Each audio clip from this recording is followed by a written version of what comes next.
मोदी जी, तुम्हारी दुकान ठीक ठाक से चल रही है ना? रोजाना के हरे हरे नोट छापते रहते हो।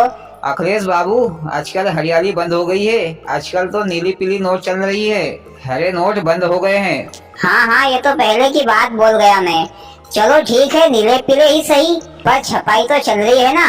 अखिलेश भैया, मैंने और मोदी जी ने पार्टनरशिप में दुकान खोली थी। पूरी की पूरी दुकान खाली हो गई है। बस आप तो बैठे बैठे गप्पे मारते रहते हैं। मोदी जी, फोकट में गप्पे क्यों मारते हो? कोई मजेदार किस्सा सुना दो तो मैं तुमको 5 रुपए दूंगा। मोदी जी, मैं भी 5 रुपए दूंगा। मोदी जी, हम इनसे क्या कम पड़ते हैं क्या? मैं तुमको 10 रुपए दूंगा। शुरू करो मोदी जी, कोई किस्सा कहानी। हाँ तो भैया होन, आज मैं आपको एक गरीबी की कहानी सुनाऊंगा। गरीबी पाप का मूल होती है, ऐसा सियाने बुरे लोग होन कहते हैं।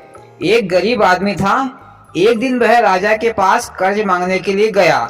राजा साहब से बोला कि राजा साहब, मुझे 5,000 रुपए दे दो कर्ज के रूप में। मैं 5 महीने के भीतर आपके पैसे वापस लौटा दूंगा। राजा साहब ने उस पर विश्वास करके उसे 5,000 रुपए दे दिए। 5 महीने पूरे हो गए, लेकिन उस व्यक्ति ने राजा के पैसे वापस नहीं दिए। तो मजबूरन राजा उसके घर गया पैसे मांगने के लिए। पर वह व्यक्ति घर नहीं मिलता था, और कभी जब भी मिलता था तो कुछ भी बहाना करके राजा को टाल देता था, वहां से वापस पहुंचा देता था। एक दिन राजा साहब को गुस्सा आ गई। मोदी जी, राजा साहब तो बंदूक लेकर गया होगा और गोली मार दी होगी उस आदमी को। अब राजा साहब का कौन बाल बाका कर सकता है? नहीं भैया अखिलेश, राजा साहब गुस्से में उसके घर गया और जोर से आवाज लगाई। तो घर में से उस व्यक्ति की छोटी सी लड़की बाहर निकली। तो राजा साहब ने उस लड़की से पूछा, बेटी तुम्हारे पिताजी कहाँ गए हैं? तो लड़की ने कहा, महाराज स्वर्ग का पानी रोकने गए हैं। और बेटी तुम्हारा भाई कहाँ गया है? राजा साहब, भैया बिना वजह के झगड़ा करने गया है। और तुम्हारी माँ कहाँ गई है? बेटी बोली, माँ 1 के 2 करने गई है। राजा को उसके बेतुके जवाब सुनकर गुस्सा आ गई। अरे एक रपाटा लगाया होगा छोरी को, बदतमीजी कर रही है राजा साहब से। लालू जी, तुम क्या गुंडागर्दी के खानदान से हो क्या, जो हमेशा मारने झोंकने की ही बात करते रहते हो?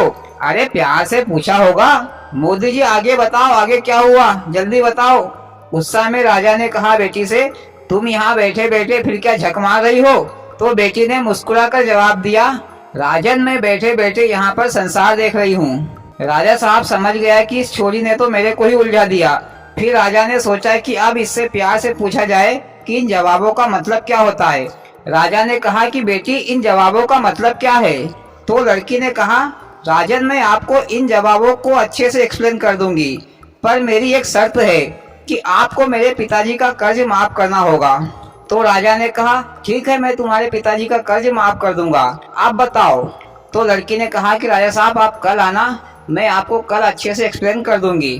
तो राजा साहब वहां से अपने घर वापस चला गया।